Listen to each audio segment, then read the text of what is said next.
भजर और राम राम नमस्कार। पहले जो देख लो इनको हालात, ये हालात आपको बता दें, थाना नवाबाद के अंतर्गत तालपुरा निवासी इनकी पूरे क्रम कर रहा है।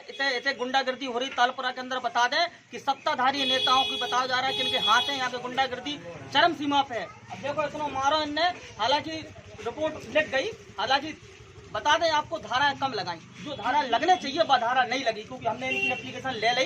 एप्लीकेशन भी आपको बता दें क्योंकि इनके पूरे कर्म करता है। हमारे यहाँ के गुंडन ने, तालपुरा के गुंडन ने, इनसे पूछे कैसे झगड़ा हुआ।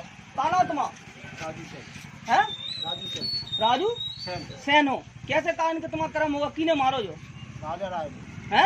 हम तो खड़े थे, कंपनी से आए काम करके, अचानक वो घूम रहा था रोड लेके, हाँ। और एकदम अचानक हमला कर दिया।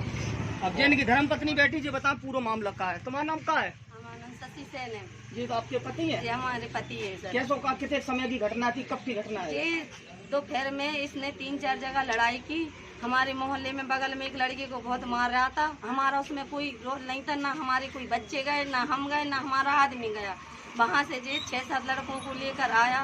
पहले 4 बजे आया यहीं पर, तो वो धमकियां देने लगा कि मेरे हाथ में पुलिस रहती है, पुलिस मेरा कुछ नहीं बिगाड़ सकती है, मैं सबका हाल बेहाल कर दूंगा। और मेरे बड़े लड़के को 3-4 दिन से धमकियां दे रहा था कि तू ज़्यादा पढ़ाई लिखाई वाला है, मैं तुम तेल मालिश करने वाले हो, जिंदगी भर तेल मालिश ही करोगे, नौकरी को कभी नहीं लग पाएगी तुम्हारी, तेरी मैं ज़िंदगी खराब कर दूंगा। उसके बाद इसने दूसरे दिन मेरे छोटे बच्चे के लिए धमकियां दी और कहने लगा मैं तुझे ऐसी जगह ले जाऊंगा जहां तेरा पता कोई नहीं पढ़ पाएगा। इसकी सूचना मैंने उसके जीजा रामू को भी दी, उसको से भी कहा जे मेरे बच्चों को धमकियां दे रहा है, लेकिन मेरी उसने सुनवाई नहीं की। उसने कह दिया कहने से कुछ नहीं होता। उसके बाद जी यहाँ पे जब लड़ाइयाँ हो रही थी तब कोई नहीं था, और जी अचानक हम दोनों जने खड़े थे, साथ में जे था 3-4 लड़के और था, एक झाड़ू वाले उसी का दोस्त, एक विशाल था और एक और राय का लड़का था जिसका मैं नाम नहीं जानती हूँ। सबके हाथ में बैट बॉल के बल्ले थे, सरिया थे, और जी आया सीधा। तो मैंने सोचा जी हमारी तरफ जब हमारा इससे कोई विवाद ही नहीं है तो जी हमसे क्यों बोलेगा। तो मैं वहीं पर खड़ी थी, वहीं पर मेरा आदमी खड़ा था, उनके साथ मेरे आदमी के साथ एक पड़ोस की औरत भी खड़ी थी जिससे वो बात कर रहे थे और हाथ में गुटखा लेकर गुटखा खा रहे थे। इतने में राजा राय आया और उनके सिर में वार करने लगा। जब उसको मैंने बाहर देखा तो मेरा आदमी 3-4 ही डंडों में आड़ा हो गया और वहीं पर मृतक घोषक देखकर राजा और राजा के लड़के भाग गए।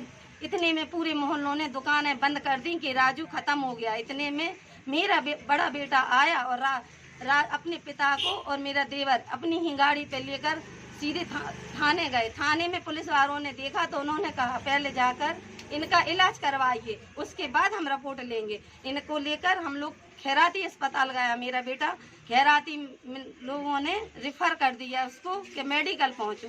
जब हम मेडिकल गए तो मेडिकल में इनकी जांच होनी थी, उसमें देर लग रही थी, जांच के लिए कोई सुनवाई नहीं हो रही थी। तो हम प्राइवेट हॉस्पिटल में गए, प्राइवेट वाले ने कह दिया कि इसकी जाँच होने में हमारी मशीन में जे रील फंस रही है। अब क्या चाह रहे हैं तुम, तो जो बताओ। हम ये चाह रहे हैं कि मेरे बच्चों का जो झूठा नाम लिख रहा है, मेरे बच्चों का नाम ना लिखे। मेरे बच्चे किसी काम में नहीं है, बड़ा बेटा मेरा पढ़ाई करता है। मतलब तुम्हें ये मारो और तुम्हें के ऊपर नाम लिख दो, हमारे ऊपर नाम लिख रहे हैं जी। और मेरा बड़ा बेटा सिर्फ पढ़ाई करता है, एक स्टूडेंट है। देखो जो पड़ोसी खड़े, सब लोग खड़े दिखा रहे हैं क्यों आपको। सब लोग खड़े, तुम बताओ क्या सच्चाई है, सही घटना कैसी घटी? लोग के नाम लिखवा दिए, मारने के लिए आ जाता, जब धमकी देता है, और जब चाय मार दो वो कहता हमारी सरकार है।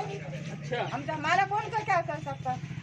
लो बच्चा बता दें, तालपुरा के अंदर जो बड़ी घटना घट गई। अब देखने वाली बात है कि यहाँ की नवाबाद थाने की कब सुनवाई हुई है, कब इनकी मदद हुई है। कैमरामैन गोविंद के साथ संपादक देव न्यूज़ झांसी।